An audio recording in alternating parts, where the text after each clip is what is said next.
serves the Catholics of the district of Hai Yen. Father Hoa will give Mass here, just as he does every Sunday. This and the church in Binh Hung are the only two still left.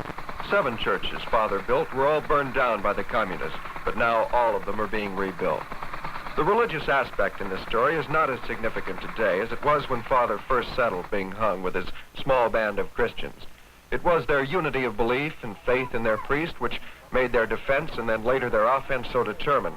But today, Father Hoa is known far and wide in this area for his effective soldiers, for his ability to make himself and his goals understood, and for the respect held for him by the leaders of the numerous religious faiths in the area. All of these factors and others work together to provide for these children and these people a safer life today and a better future tomorrow.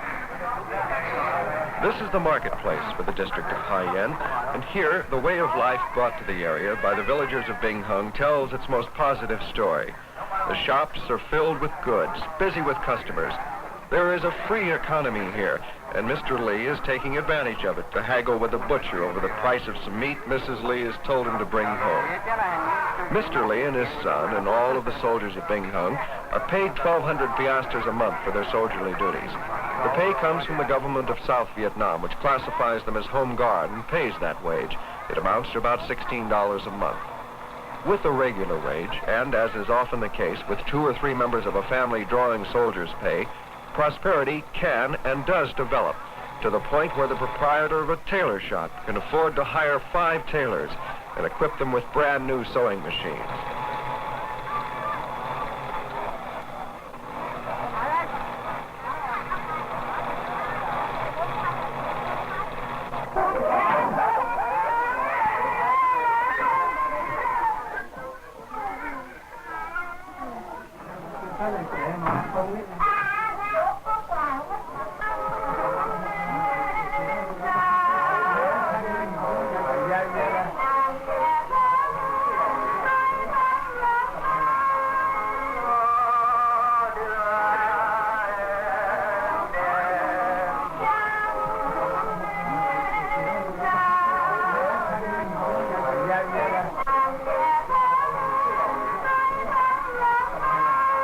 After lunch with his friends, Mr. Lee and many others from all over the district gathered to attend an anti-communist rally. The event is being staged by the mayor of this village, which is the seat for the marketplace. Amongst the crowd are Viet Cong agents and communist sympathizers, but also in the crowd, Binh Hung soldiers working a secret service detail. They've been around the marketplace all day to learn if any incidents are planned by the communists. Just one example of the tremendous and effective network of intelligence Father Hoa draws from.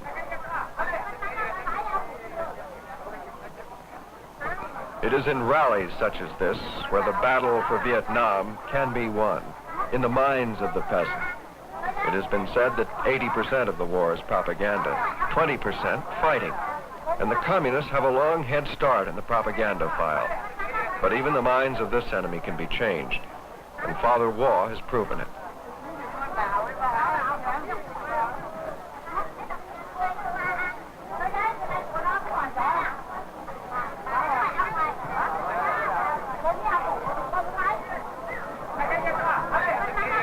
You're listening to one of the enemy who changed his mind. An intellectual, he was a teacher in a nearby village. He joined the Viet Cong for 9 months out of choice and necessity. And here he tells his fellow Vietnamese of the hopelessness of the communist way.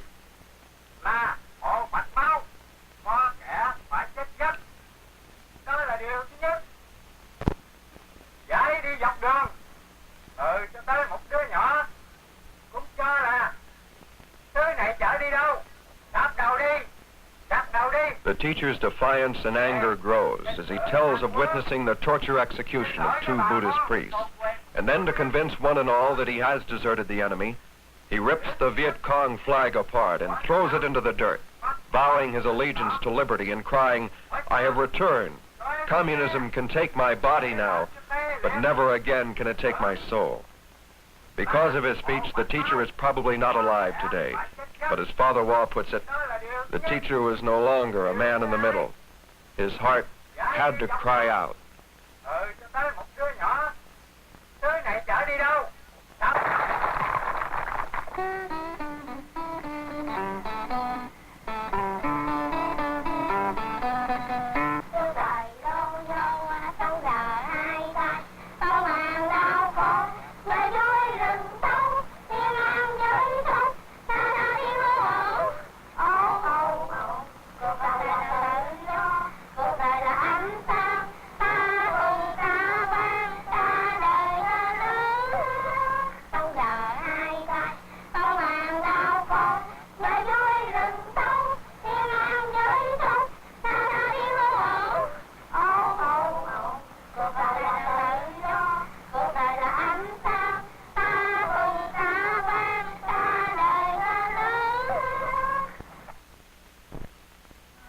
It's late at night.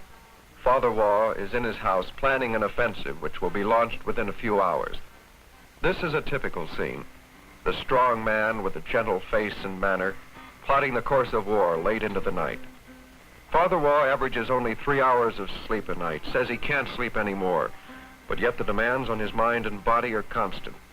What is it that powers this man's drive? A hatred of communism, a belief that he can help in the fight against it, and a hope to someday, within his time, return to his beloved China. He fought for China during World War II when he left the priesthood to join the army.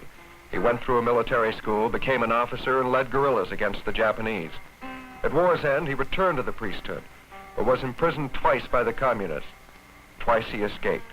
Then came the flights from domination until finally at Binh Hung, the determination to defend and fight took hold. The dimensions of this man are broad and dynamic, and they show truest when he's talking to the villagers of Cao Dai Vam, or those who are still confused about who is right, Father Hoa or the Viet Cong, or when he's talking to his own people.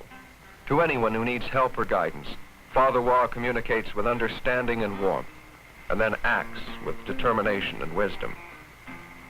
In these crucial times, leadership like Father Hoa's is a priceless thing. It must be cultivated and refined in others, or we may fail the challenges we face. In the third room of Father Hoa's house is a radio room, supplied and developed by Bernie Yo's technical wizardry.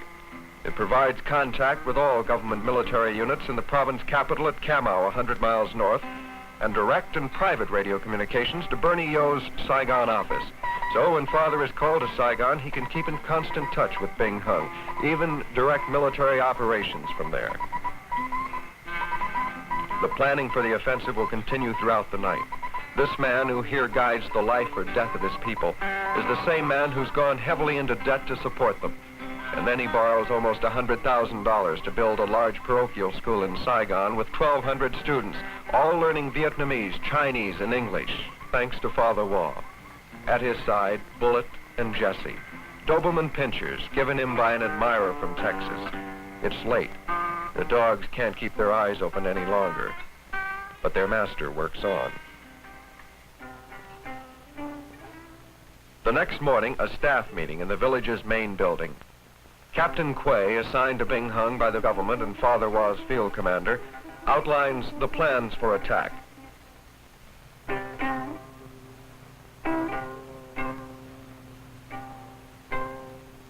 These are the men who lead the squads, platoons, and companies of Binh Hung's little army, who later in the day and night will fan out in the south area of the communists to encircle and ambush a nest of Viet Cong.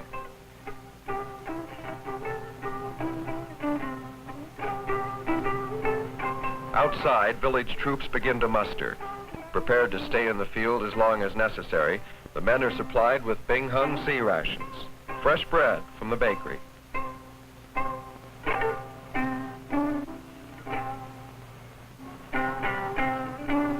Before moving out, the troops are personally inspected by their commander-in-chief. The inspection is more informal than the usual rigid military ceremony.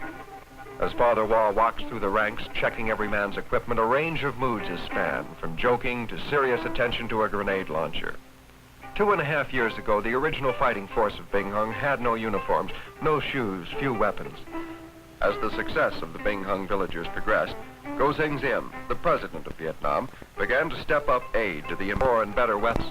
As Father Hoa talks to his men before battle, Bernie Yo tells what he's saying. The most important point is make something of yourself. You are a man. You're created for a purpose in this world.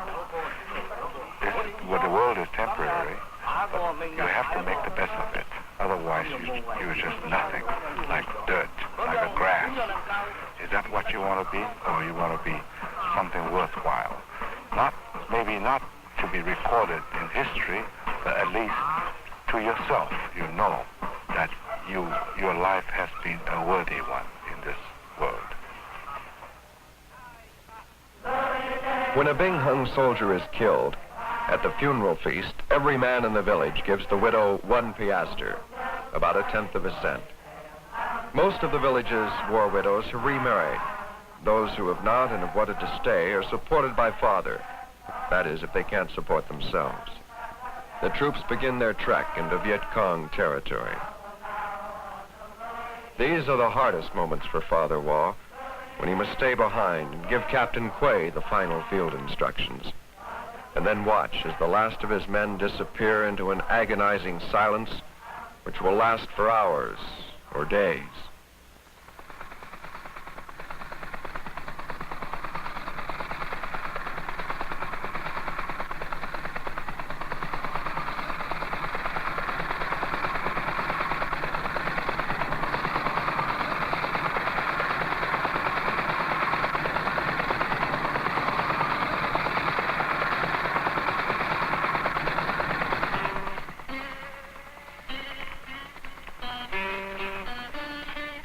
Ahead of Captain Quay and the main body of troops go the village commando forces in their sampans. They'll try to seek out any enemy ambushes before the main concentration of troops arrive. These are the toughest, most experienced guerrilla fighters in Southeast Asia, in probably the world. Their backgrounds and cultures are varied. Binh Hung has become a veritable Asian melting pot. Half of the villagers are Chinese. The remaining are Vietnamese, Cambodian, and from the mountain tribes of central Vietnam. Some of the Binh Hung soldiers are former juvenile delinquents. Father Hoa bailed them out of jail in Saigon. They now number some of his toughest young soldiers. The advance patrol moves into a critical area. Although danger is a way of life here, there are hundreds and thousands of men like these in Vietnam who are ready to face that danger. At the home where Father Hoa stays during his visits to Saigon, a handful of men can always be seen waiting outside, waiting to see Father Hoa or find out when he'll be in Saigon so they can sign up to fight. When a new recruit takes the Binh Hung Oath of Allegiance, he swears to defend the flag and the Republic of Vietnam, to protect its people, and never do harm or injustice to them, and to never turn on one another. If a recruit doesn't like the villagers soldiering, he can leave. There are many more in Saigon eager to take his place. And if the young soldier proves incorrigible, he's sent back home.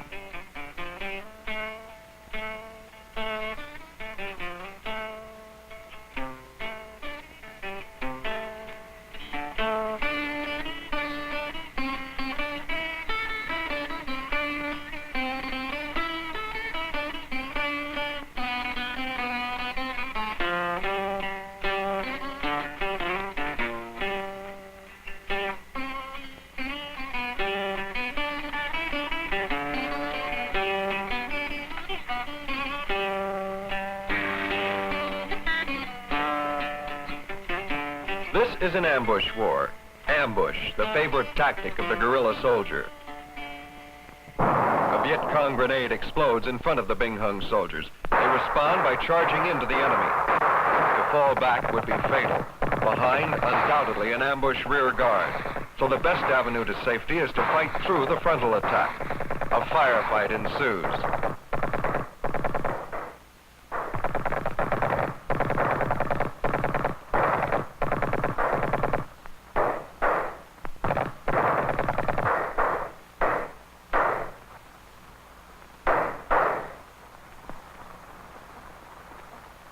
Prisoners are taken.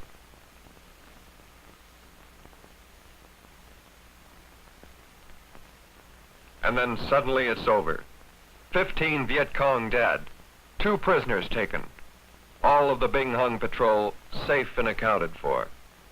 And this is the way it has gone for 2.5 years. In that time, 27 of Father Hoa's men have been killed.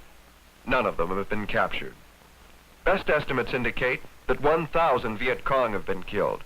500 communist dead have been counted, but the guerrillas carry away their dead whenever possible. Thus, the toll is conservatively estimated at twice that number.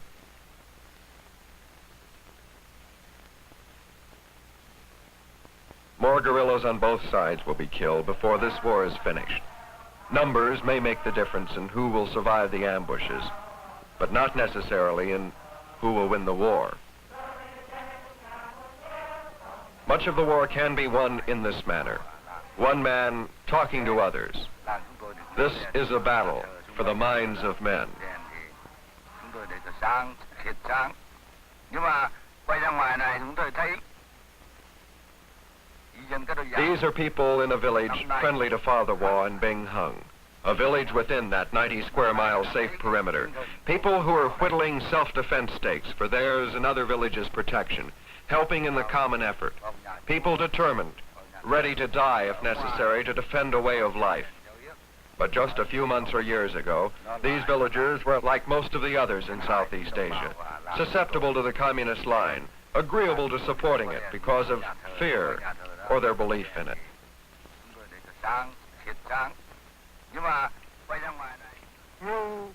A few miles away on the heliport at Binh Hung, Captain Quay is talking to more villagers.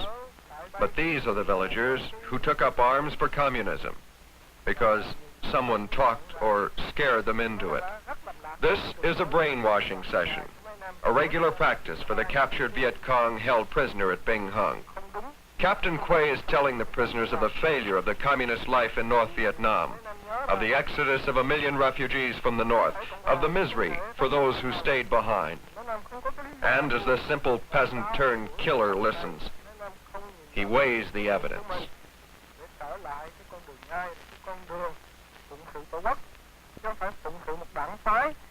Để cho một cái nhóm người bán nước chỉ biết rằng muốn bán đất miền Nam này cho Đảng Cộng sản để thủ lợi, như đã trước kia tàn nhẫn ký vào cái hiệp ước Geneva bán đất nửa miền Nam. Sở dĩ mấy Nam ngày hôm nay ở tại đây cũng vì là có cái đường lối. Within 3 to 6 months after capture, Viet Cong prisoners are released from Binh Hung. Of the hundreds of these in the past 2.5 years, only 4 have been found fighting with the Viet Cong again. 5 are now soldiers of Binh Hung fighting for Father Hoa. The rest have gone back to their families and moved them out of the communist area into Father Hoa's district. The story here has been written by a man's leadership, the determination of his people, and the better life it has borne for others and themselves. This is a story which will have to be written again and again here in Southeast Asia, in South America, Africa, in all of the threatened world, if the challenge of our time is to be met. This is the story lived by the people of the village of Binh Hung, South Vietnam.